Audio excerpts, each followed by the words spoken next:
Guys, welcome to my new video in aquarium fish world. তো আপনাদের আজকে আমি দেখাতে চলেছি যে আমার ট্যাঙ্কে আমি কি ফিল্টার ব্যবহার করি বা কি ফিল্টারেশন সিস্টেমের সাহায্যে আমি আমার ট্যাঙ্কের জলকে পরিষ্কার রাখি। সুতরাং আজকে আমি এই ভিডিওর মাধ্যমে আপনাদের সামনে তুলে ধরবো। সুতরাং এই ভিডিওটা আপনারা শেষ পর্যন্ত দেখুন। চলুন আজকের ভিডিও শুরু করা যাক। দেখুন বন্ধুরা, এই হলো আমার ট্যাঙ্ক, মাছের ট্যাঙ্ক। সুতরাং আমি ওদের কিছুক্ষণ আগে খেতে দিয়েছিলাম। এই যে পুরো ট্যাঙ্ক। আজকে আমি আপনাদের বলতে যাবো যে আমি আমার ট্যাঙ্কে কি ফিল্টারেশন ব্যবহার করি। এখানে মোট আমি 3খানা ফিল্টার ব্যবহার করি। এই 3টি ফিল্টারের মধ্যে প্রথম যে আমার ট্যাঙ্কের ফিল্টার সেটা হলো টপ ফিল্টার। টপ ফিল্টারের মধ্যে একটা পাম্প আসে এবং ওই পাইপের সাহায্যে একটা বাক্সের মধ্যে দিয়ে বায়োমিডিয়ার সমস্ত নোংরা আটকে সেই জলটা আবার নিচে পড়ে। সেকেন্ড বা 2 নম্বর ফিল্টার নাম হচ্ছে স্পঞ্জ ফিল্টার। এবং ডান দিকের যে ফিল্টারটা আপনি দেখতে পাচ্ছেন ওটা হচ্ছে হ্যাং অন ব্যাক ফিল্টার। শুধু এই হ্যাং অন ব্যাক ফিল্টারের পাম্পটা আর পাইপটাই আমি নিয়েছি এবং তার ওপরের যে হ্যাং অন ব্যাক ফিল্টারের যে জায়গাটা সেটা আমি অন্য ফিল্টারের সাথে রিপ্লেস করে দিয়েছি। এই যে আমার টপ ফিল্টারের বক্সটা, আসলে এখানে দুটো বক্স আমি ব্যবহার করেছি। একটা এমনি ঘরে পড়েছিল আর একটা আমি কিনে এনেছিলাম।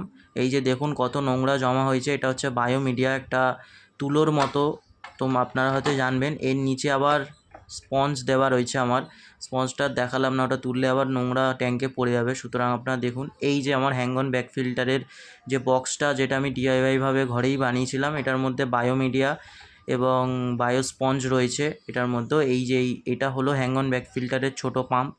সেই পাম্পটার সাহায্যে পাইপের মাধ্যমে এখানে এসে পড়ছে।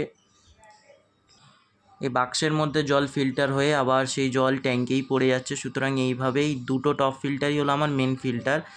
এটা আসলে পাম্প। এই বাঁদিকে কালো রঙের এটা হলো পাম্প, যার মাধ্যম থেকে জল তোলে। এই জল তুলে এই বাক্সের মধ্যে ফেলে এবং বাক্সের মধ্যে থেকে আবার ট্যাঙ্কে গিয়ে পড়ে।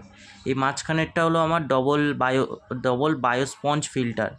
যে ফিল্টারটা জলের মধ্যে থাকা বিভিন্ন স্পঞ্জ বা ছোট ছোট যে ব্যাকটেরিয়াগুলো, অর্থাৎ ছোট ছোট যে পার্টিকেলসগুলো, ওগুলো টেনে দেয় এই স্পঞ্জের মাধ্যমে। আপনাদের একটু আমি চালিয়ে দেখাচ্ছি সমস্ত ফিল্টারটাই।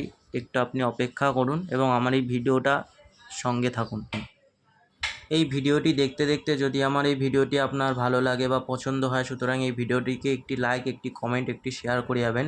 এবং আমার চ্যানেলে এরকম অনেক ধরনেরই ভিডিও আসতে থাকে, সুতরাং আপনার আমার চ্যানেলটাও সাবস্ক্রাইব করতে ভুলবেন না।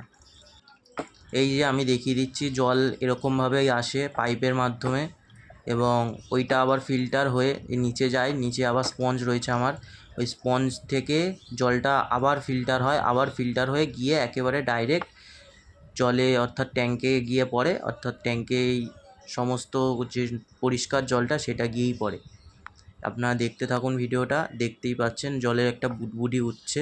সুতরাং এইভাবেই ওঠে। আর এই যে মাঝখানে আমার যে ডবল স্পঞ্জ ফিল্টারটা, এই স্পঞ্জ ফিল্টারটা সাধারণত নর্মাল যে পাম্প আসে, অর্থাৎ যেই পাম্পের সাহায্যে হাওয়া দেয়, ওই হাওয়াওয়ালা পাম্প থেকেই কিন্তু এটা কানেক্টেড আছে। এবং এই ডান দিকের যেই হ্যাং অন ব্যাক ফিল্টারের পাম্পটা, এটা আবার কিন্তু আমার এই ওপরের বাক্সের মধ্যে, অর্থাৎ টপ ফিল্টারটার মধ্যে জলটা নিয়ে আসে এবং এবং এই বাক্সের মধ্যে থাকা বিভিন্ন যে বায়োমিডিয়া যেগুলো রয়েছে, সেগুলো আবার সাইকেল হয়ে আবার নিচে গিয়ে ওই জলের মধ্যে গিয়ে পড়ছে। ওই যে সাদা পাইপটা আপনারা দেখতেই পাচ্ছেন, ওখান থেকে আবার জলটা বেরিয়ে যাচ্ছে। সুতরাং এইভাবেই আমার জল পরিষ্কার হয়। আপনারা তো দেখতেই পেলেন। আজ ভিডিওটা আমি এই পর্যন্তই রাখলাম। আপনাদের যদি আমার এই ভিডিওটি ভালো লাগে তবে লাইক, কমেন্ট এবং শেয়ার করতে মোটেই ভুলবেন না এবং সবার কাছে আমার এই ভিডিওটা পৌঁছে দিন। দেখুন, আমার এই জলের ক্লিয়ারিটির জন্য কিন্তু মাছগুলোকে দেখতেও সুন্দর লাগে এবং আপনারাও কিন্তু ঘরে এইভাবে ফিল্টার তৈরি করে ব্যবহার করতে পারেন।